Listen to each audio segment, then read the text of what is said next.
I live again. Estoy vivo otra vez. Y no gracias a lo que me dijeron que me iba a sacar adelante. Bien, ya perdí la cuenta de cuándo fue que grabé la última vez. Creo que ha de haber sido de noviembre del 2020. Bueno, ¿por dónde empiezo? Si están escuchando esto, para empezar, es que la operación Jaula de Ícaro tuvo éxito. Verán, de entrada en esta grabación voy a tocar 4 temas principales, aunque no a profundidad. Son la Jaula de Ícaro, Campaña del Pulpo, un proyecto que todavía no sé cómo ponerle, y el incidente Splicer. Bueno, voy a dejar el número 3 para sorpresa al final. Bien, empecemos con el asunto de la Jaula de Ícaro. Hay algo que ocurre a la gente que trabaja con computadoras, sobre todo computadoras con acceso a internet o que sirven para mucho más que para trabajar. La computadora te sirve para hacer un trabajo, pero también te distrae. Y esa distracción puede ser muy fuerte. Lo malo es que la única manera de evitarte esas distracciones es apagando el aparato. Lo malo es que ese aparato es el mismo que utilizas para trabajar y al final estás perdido. Ya he hecho varios experimentos y al parecer no hay fuerza de voluntad que pueda contener el efecto Ícaro. Digamos que eres lo suficientemente fuerte para meter la mano al fuego y resistir el dolor. Sí, tal vez puedas resistir el dolor de estarte quemando, pero tu mano se va a quemar a fin de cuentas. Es lo mismo que sucede cuando trabajamos con una computadora con acceso a internet. O para la gente con más vida social, esto le puede pasar hasta con un smartphone. Un paréntesis para la gente que no sabe mucho de mitología. El término efecto Ícaro viene por la historia de Ícaro de la mitología griega. Se dice que Ícaro era hijo de Dédalo, algo así como el Tony Stark griego, quien fue encerrado por el rey Minos en una isla para que no revelara el secreto de su laberinto. Sí, el laberinto del Minotauro, eso es ya parte del universo de la mitología griega. Bien, como Dédalo era muy inteligente, dijo: me voy a rumbar al demonio de esta isla, no puedo irme nadando, los barcos no pueden llegar muy lejos, y la única manera de salir de aquí es volando.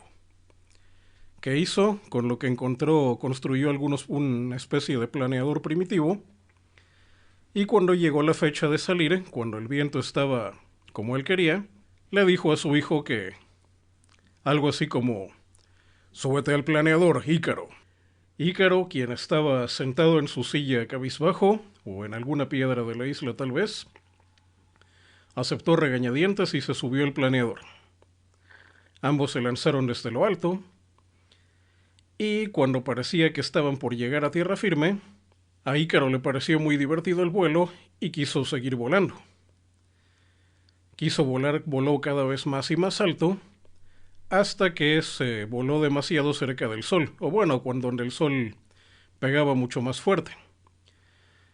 Y como las alas del planeador de Ícaro estaban hechas de cera, pues la cera y el calor ya sabemos qué es lo que pasa, y al final el planeador se deshizo y Ícaro terminó haciéndole compañía a Poseidón. Bien, eso es lo mismo que le pasa a la gente que trabaja con computadoras. Bien, para la gente que no vivió en una época como la actual, todavía hace 20 años el internet no era tan invasivo y absorbe cerebros como lo es hoy, es fácil decir: tienes que tener disciplina para hacer bien el trabajo. Pero ya no hay disciplina que aguante. Bien, el efecto Ícaro es devastador. Realmente esta grabación la pude haber hecho desde en algún momento de julio del 2021, cuando ya tenía todo el equipo necesario para grabar. Pero aunque ya tenía todos los inconvenientes resueltos, el efecto Ícaro todavía estaba demasiado fuerte. Yo me enorgullezco de no tener los vicios tradicionales, de los que no voy a entrar. Lo que han convertido el internet en estas fechas no es demasiado diferente a lo que son los vicios tradicionales. Aquí debería de hacer un paréntesis, aunque creo que eso merece una entrada completa. A principios de la década de 1980, cuando empezaban los experimentos con lo que en ese tiempo llamaban realidad virtual, existía el miedo de que hubiera gente que prefiriera quedarse en la realidad virtual y renunciar a su realidad verdadera. Eso que en su tiempo sonaba tan aterrador, parece que ya está empezando a sucederle a algunas personas. Sí, a los normies de aquella época les encantaba reírse de los gamers que pasaban todo el día jugando videojuegos, y para cuando se dieron cuenta, todo el día laboral se les había ido en Facebook y WhatsApp, y no habían hecho el trabajo de entregar los reportes que su jefe de área quería para ayer. Así que el efecto Ícaro nos pega a todos. Y no podemos huir de él porque necesitamos esos dispositivos para trabajar. Bien, ¿cómo lo combatí? Probablemente lo que hace que el efecto Ícaro sea tan peligroso es que ahora las computadoras se utilizan para demasiadas cosas. Hubo una imagen viral de una oficina de de antes de las computadoras, que en el escritorio hay una máquina de escribir, un teléfono, un fax, todo lo necesario para una oficina salvo por el fax, lugares donde no había demasiada tecnología. En la siguiente imagen, el mismo escritorio, lo único que tenía encima era un smartphone, y de lo que presumía la imagen es que ahora esos teléfonos modernos hacían todo lo que los oficinistas de antes hacían. Bien, y creo que ya teníamos una imagen viral semejante. También podríamos poner una mesa con una consola de videojuegos, una pila de revistas, dejémosle revistas de cómics para no entrar en detalles, una repisa con libros, un tocadiscos, o una grabadora si quieren, radio y demás artefactos destinados a pasar bien el tiempo. Bien, y en la siguiente imagen podríamos poner el mismo smartphone sobre la mesa, porque ahora todo eso que nos servía para distraernos lo tenemos en el mismo aparato.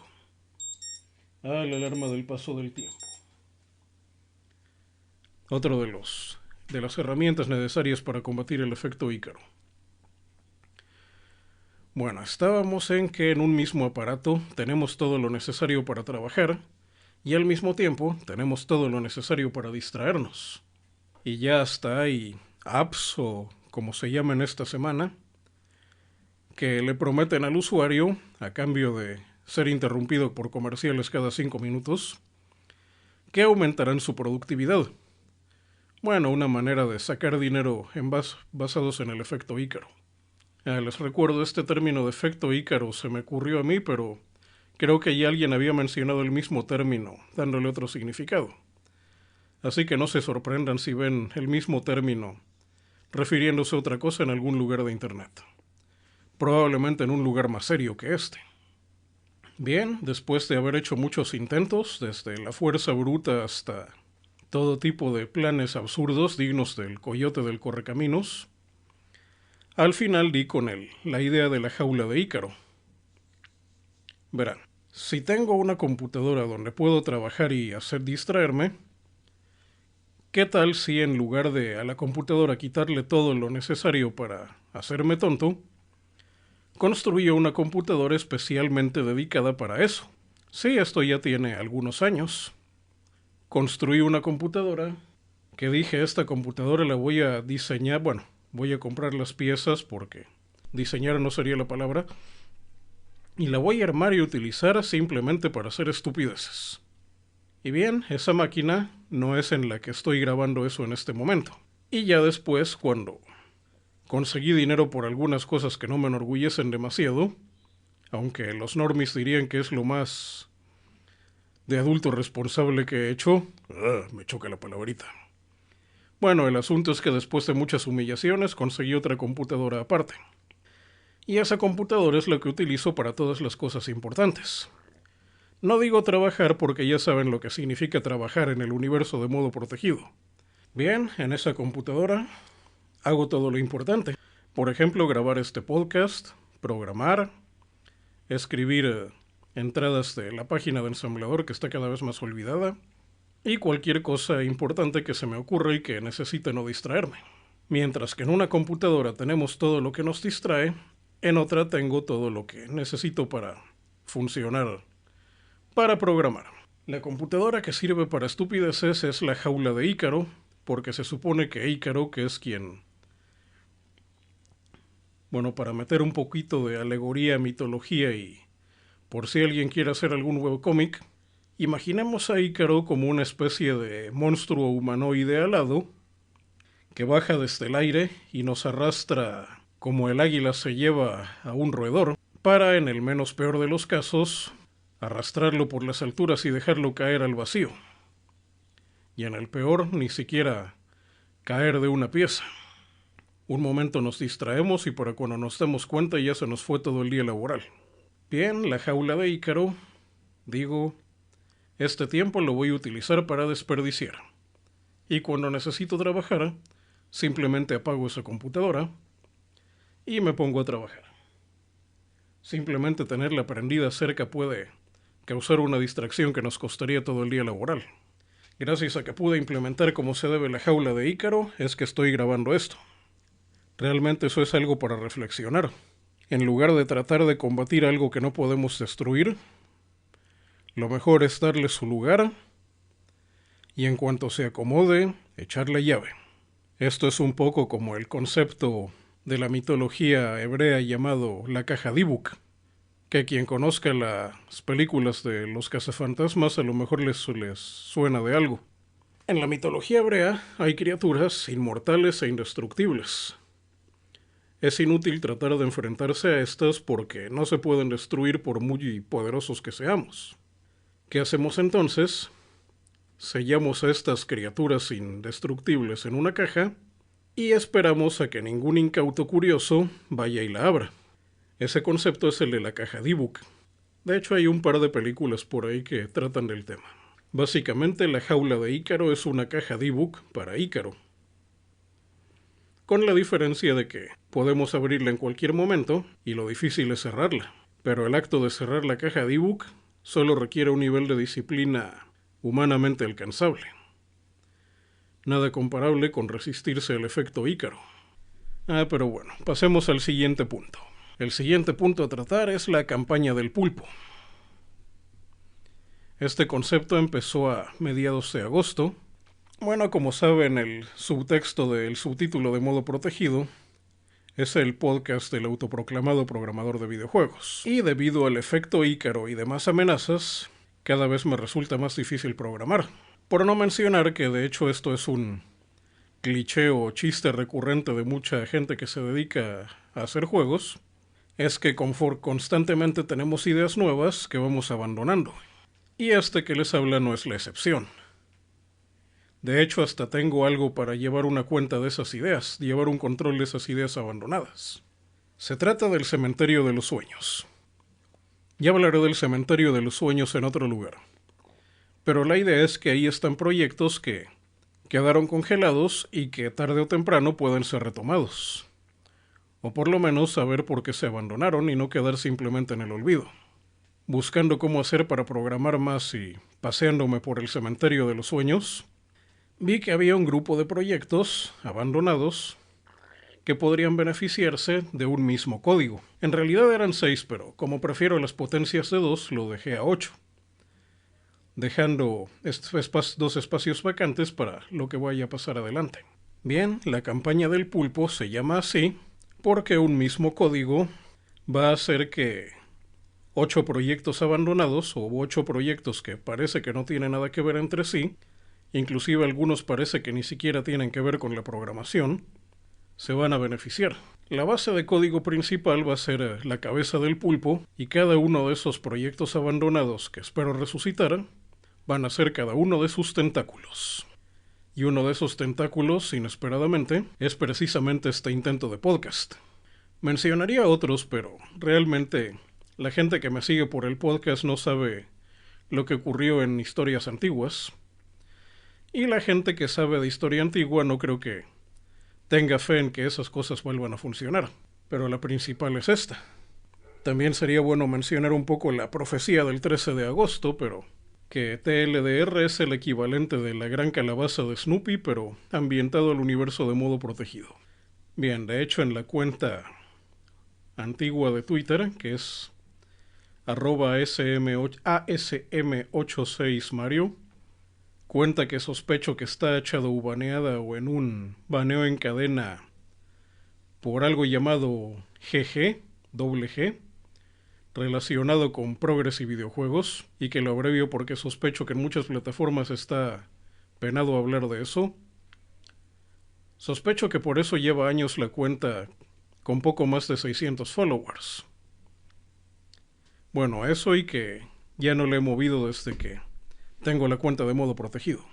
Bien, en ese Twitter abandonado se mencionan los avances de la campaña del pulpo por si quieren buscarlo. ¿Qué otra cosa pasó en estos tiempos? Bueno, han pasado muchas cosas, pero la más reciente también es el incidente Splicer. Otra cosa que merece su propia entrada. El incidente Splicer se conecta indirectamente con una legislación tejana cercana y un problema que hubo con un videojuego de Sonic. Un día cuando estaba troleando, no en el sentido argentino de la palabra, sino en el sentido de internet, cuando estaba de troll en Twitter me encuentro el típico barbón genérico gringo, Woyak, Soy Boy, así como los pintan en... Bueno, uno de esos quejándose de que en su empresa de videojuegos había gente que con mala actitud. Y él decía que para ver la actitud de la gente, si era bueno trabajar con ellos, deliberadamente trataba de atacar su trabajo, el trabajo de los candidatos, y si el candidato hacía algo mínimamente por defender su propio trabajo, ya no lo contrataba. Bien, uno de estos candidatos le hizo frente y en una discusión ¿cuál es el término? En un canal de Discord, o como se llaman esos chats de toda la vida, dijo algo muy interesante este candidato. Lo que pasa es que tú contratas gente por su linda cara en lugar de por ser capaces de hacer juegos. Bien, la mitad del del desarrollo de videojuegos profesional se fue sobre él. Técnicamente lo cancelaron. Para cuando me di cuenta, ya sus cuentas de Instagram y Twitter ya habían sido suspendidas o borradas. Y gracias a que a uno de estos freaks que lo atacaron se le olvidó borrar una marca de agua, fue que lo pude ubicar.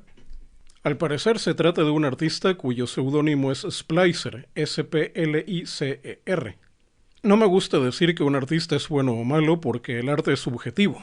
Si yo tuviera que contratar a un artista, no nada más sería si me gustara o no su obra, sino qué tan fácil sería integrar su trabajo a un programa de computadora. Así que no puedo decir que su trabajo sea bueno o malo por mucho que me gustara. Pero simplemente lo contrataría por haberle hecho frente a ese montón de freaks. Bien, ya el señor Splicer tendrá su propia entrada en su momento. El asunto es que el incidente Splicer también ocurrió en una época en la que salió una versión de Sonic para Switch que salió con bastantes bugs. Y que después de gente que primero atacó a Nintendo y luego a Sega, ya al final se descubrió que toda la culpa era de un grupo de desarrollo que realmente vivía de hacer ports, o sea, nada más meter todo el código viejo y los assets al Unity y darle al botón para compilar para otra plataforma. Bien, por eso las versiones de Switch nunca le salieron tan bien. Lo interesante de ese grupo, que era Blind Squirrel Entertainment, es que básicamente era casi todo de lo que me burlo en modo protegido. Bueno, y esto cómo se conecta con lo de la ley de... Uno de los ejecutivos de una empresa aparte llamada Tripwire dijo que estaba a favor de esa ley. Y el mismo lado del desarrollo profesional de videojuegos que atacó a Splicer se fue sobre este gerente o ejecutivo de Tripwire. Realmente no encontré a nadie conocido. El único más o menos conocido que encontré fue uno de Gears of War. Cliff Blesinski me parece que se llama, o Blesinski, no sé cómo se pronuncia. que básicamente fue el único conocido de que se fue sobre él. Bien, al final Tripwire hizo lo que se esperaba que hiciera y mandó al demonio a este ejecutivo. Lo cancelaron pues. El asunto es que el incidente Splicer nos indica que ya el desarrollo profesional de videojuegos está mucho más que infectado, ya está pudriéndose. Lo que es malo para los que están allá adentro, pero bueno para gente como nosotros. Y por nosotros hablo de quienes están escuchando esto y que apoyan la versión de Splicer. Que no creo que sean todos, porque no dudo que por ahí haya más de uno que escucha este podcast para reírse de mí. Pero bueno, esos también son público. Bien, el asunto con el incidente Splicer es que bueno, la parte mala es eso, de que ya está podrido, y probablemente el primer caso terminal de una de estas infecciones lo vimos en Blizzard. De unos años para acá empezaron a aceptar todo ese montón de fenómenos y recientemente resultó que Blizzard estalló porque se empezaron a pelear entre ellos. No puedo poner, como en el caso de Mike Z, no puedo tomar partido por un bando u otro, porque realmente los dos eran basura, realmente. Ya para cuando esto sucedió, toda la gente que realmente valía la pena de Blizzard ya había salido. Unos por su voluntad y otros siendo expulsados. Así que realmente de Blizzard ya, si creen que Justice League Task Force para Super Nintendo era un juego malo, va a ser StarCraft comparado con lo que va a salir de Blizzard ahora. Bien, ¿y ahora cómo hilamos este asunto de la putrefacción? Bien, para quien está dentro es malo, para otros es bueno, porque significa que ya todos esos miles de empleados, dinero de los publishers y en algunos casos hasta fondos de gobierno, ya no van a ser suficiente para competir contra desarrolladores que tengan otra mentalidad. Debería de mencionar el asunto de los bonobos y los chimpancés. Sí, lo mencionaré brevemente. Los bonobos y los chimpancés son changos. Pero el bonobo es muy pacífico y vive en lugares muy aislados de la selva, donde es difícil llegar. Los chimpancés, completamente diferente a lo que se veía en el circo antes, son primates sumamente agresivos. Lo que vemos en el circo son el equivalente de niños pequeños comparado con lo que son un chimpancé adulto. Para que se den una idea, un chimpancé adulto está al mismo nivel de un peleador de la MMA en cuanto a fuerza y agresividad, y a eso súmenle una cola con la que te puede ahorcar y unos dientes bastante grandes. O sea, un chimpancé adulto es un animal muy peligroso y destructivo. Los chimpancés, aunque mucha gente no lo cree, tienen guerras entre ellos, y es muy común que peleen entre sí por controlar diversas regiones de la selva. Obviamente, cuando los chimpancés logran llegar a donde están los bonobos no tienen oportunidad contra ellos. Debido a todo lo que está pasando, la industria de videojuegos está bonobizando o volviéndose como los bonobos. Están creando tantas reglas para mejorar las condiciones de vida, por, como le dicen ellos, diversidad e inclusión, que va a llegar un momento en el que, bueno, de hecho ya está, en el que gente capaz de resistir un crunch time o críticas fuertes va a tener ventaja sobre ellos.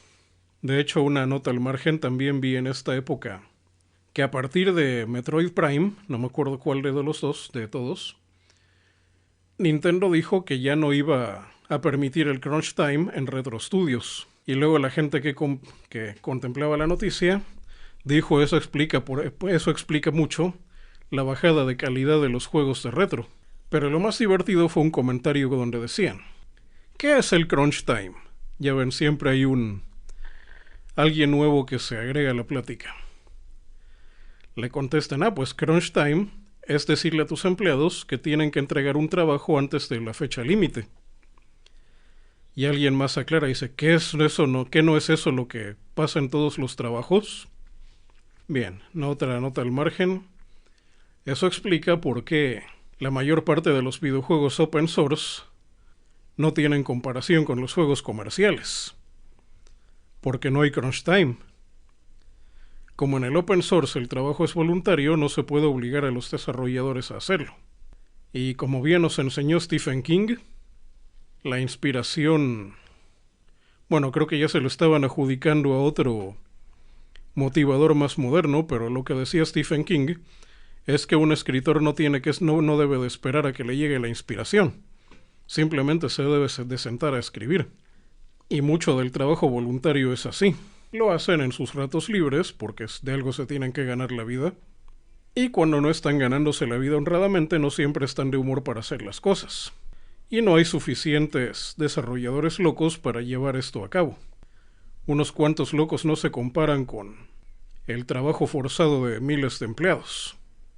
Porque el genio puede tener la mente de 1000 trabajadores, o incluso superarlos. Pero no tiene 1000 pares de manos. Ahí es donde el genio lleva las de perder. Bien, aprovechando esta bonovización de el desarrollo de videojuegos profesional, también toca la parte más oscura y de la que he tenido miedo de hablar en modo protegido desde casi 3 años ya. Hace 3 años ocurrió algo no precisamente en el desarrollo de videojuegos, pero sí en el mundo de los geeks que no presumen de serlo, donde alguien tuvo un horrible fin. En su honor quiero fundar una especie de grupo de ayuda para este tipo de personas. Sí, ya sé de que hay mucho loco en el desarrollo de videojuegos, y que me río de la inmensa mayoría de ellos. Bueno, el caso de que les voy a mencionar no fue de videojuegos, pero ya hay suficientes asociaciones patrocinadas con dinero del gobierno y dinero de extorsión a empresas, apoyando un montón de fenómenos. Pero hay un pequeño grupo de gente que la pasa bastante mal, y a esos son a los que quiero acercarme. Todo basado en 2 premisas. Número 1, a la gente buena le pasan cosas malas. Y número 2, todos somos villanos en la historia de alguien más. Y así es.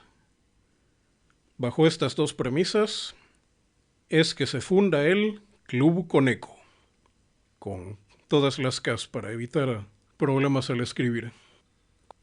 Coneco fue alguien de buen corazón que tuvo un final horrible. Y cuando la gente se puso a investigar sobre lo que había sido su vida, unos vieron varias de sus malas decisiones y reaccionaron con horror. En mi caso, lo que me horrorizó fue ver la reacción de esa misma gente, y sobre todo personas con las que Coneco convivió que le llevaron a tomar la decisión que tomó al final. Tengo que revisar la grabación, creo que solté información de más. ¿Esto sigue grabando? Espero que sí. Bien, entonces, dado que a la gente buena le pasan cosas malas, significa que nunca te preguntes qué hice para merecer esto. Simplemente, bueno, no voy a entrar en el caso Coneco a profundidad, pero sí que voy a tomarlo como inspiración para ayudar a otras personas, de preferencia relacionadas con el desarrollo de videojuegos, que estén pasando por lo mismo. En realidad nadie dice la verdad, todos dicen su versión del mundo, y tú solo eliges qué versión creer. Modo protegido no es diferente. Sí, hay problemas que no tienen solución, pero por lo menos pueden ser más llevaderos. Pero bueno, creo que si me pongo demasiado serio voy a alertar a gente que no debería de alertar, así que voy a darle al Club Coneco algo mucho más conspiranoico para no ser tomado demasiado en serio. Así como la gente que habla de política menciona a los reptilianos y extraterrestres que aconsejan gobiernos, yo voy a tomar la teoría del arconte. Sí, como los de StarCraft. De acuerdo con las mitologías de la India, bueno, de hecho el término arconte es griego y significa gobernante, pero esta mitología tiene mucho que ver con lo hindú. Existen entidades, más allá de nuestra comprensión, que se alimentan del sufrimiento del ser humano. Y en el momento que el ser humano deja de sufrir, estos arcontes se debilitan. Lo que voy a hacer para ayudar a quienes quieran acercarse al Club Coneco no es arreglarles la vida y mandarlos al universo donde llueven donas.